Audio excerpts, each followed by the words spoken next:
The practice of Wu Wei is the vehicle we use to realize our innate freedom.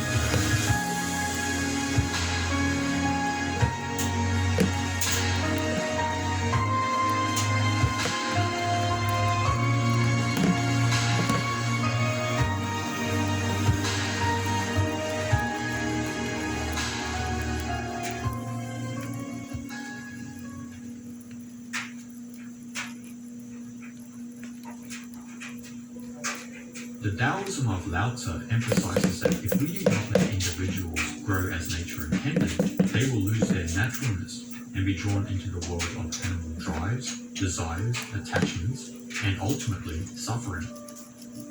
This difference in the depth of understanding between Lao Tzu and Confucius is articulated in an imaginary dialogue created by Zhuangzi. Tell me, said Lao Tzu, in what consists charity and duty to one's neighbor? They consist, answered Confucius, in a capacity for rejoicing in all things, in universal love, without the element of self. These are the characteristics of charity and duty to one's neighbor. What stuff? Cried Lao Tzu. Does not universal love contradict itself? Is not your elimination of self a positive manifestation of self? Sir, if you would cause the empire not to lose its source of nourishment, there is the universe, its regularity is unceasing. There are the sun and the moon, their brightness is unceasing. There are the stars, their groupings never change. There are the birds and beasts, they flock together without varying. There are the trees and shrubs, they grow upwards without exception. Be like these, follow Tao, and you will be perfect. Why then these vain struggles after charity and duty to one's neighbor, as though beating a drum in search of a fugitive? Alas, sir, you have brought much confusion into the mind of man. In this imaginary dialogue, Lao Tzu reiterates that if we interfere in the natural process of any living organism, it will begin to isolate itself from the complementary parts of the whole. This isolation brings about a dissociation from the whole, so that a lack of trust plagues the mind.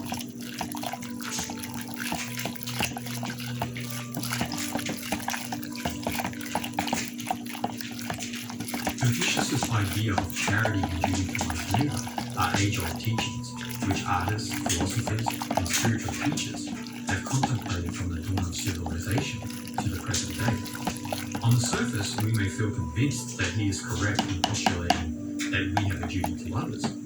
But the Taoist way of Lao Tzu suggests that in attempting to interfere with others' affairs, no matter how large or small, we are assuming that the natural experience of life is not happening spontaneously. Instead, we think that life is a series of controlled steps following a predictable and mechanical process. Lao Tzu is not saying that we should abolish duty or charity. He is saying that everything in the universe is integral and symbiotic with nature, and that everything functions harmoniously according to the rhythm of the universe. So he asks, why would humanity be the exception? The way of the Tao and our experience of it comes from allowing all aspects of the universe to happen as they will without conscious interference. This understanding of the Tao is a trust in and affirmation of life that cannot be broken. Humanity's superficial differences could be dissolved if each individual could live by this trust. Yet society and culture have been built on ideologies such as Confucianism, communism, and democracy, which all teach us in some way to impose our will over one another, a goal based on the erroneous idea that we are achieving freedom in this process. To trust the way of the Tao is the complete backflip to Confucianism or any present-day ideology or theology.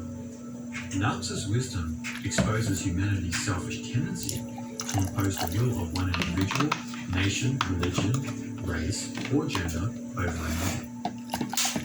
We are always interfering with each other's natural sovereignty. Many people arrogantly and ignorantly do this daily and then proclaim that they know what freedom and love are. How can we listen and help each other if it is merely from our own cultural, social, or religious perspective? If we have a set of beliefs to sell another, then we are surely imposing our idea of life on her without letting her grow as nature intended. It is this personal agenda that Lao Tzu reveals. If we interfere unnecessarily with any organism on this planet, we hinder its growth through our attempt to control it.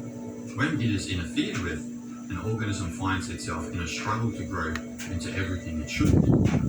As a result, the organism's natural impulse to grow is met with resistance by another organism, which assumes that it is superior to all life and needs no other organisms to survive. We could say human beings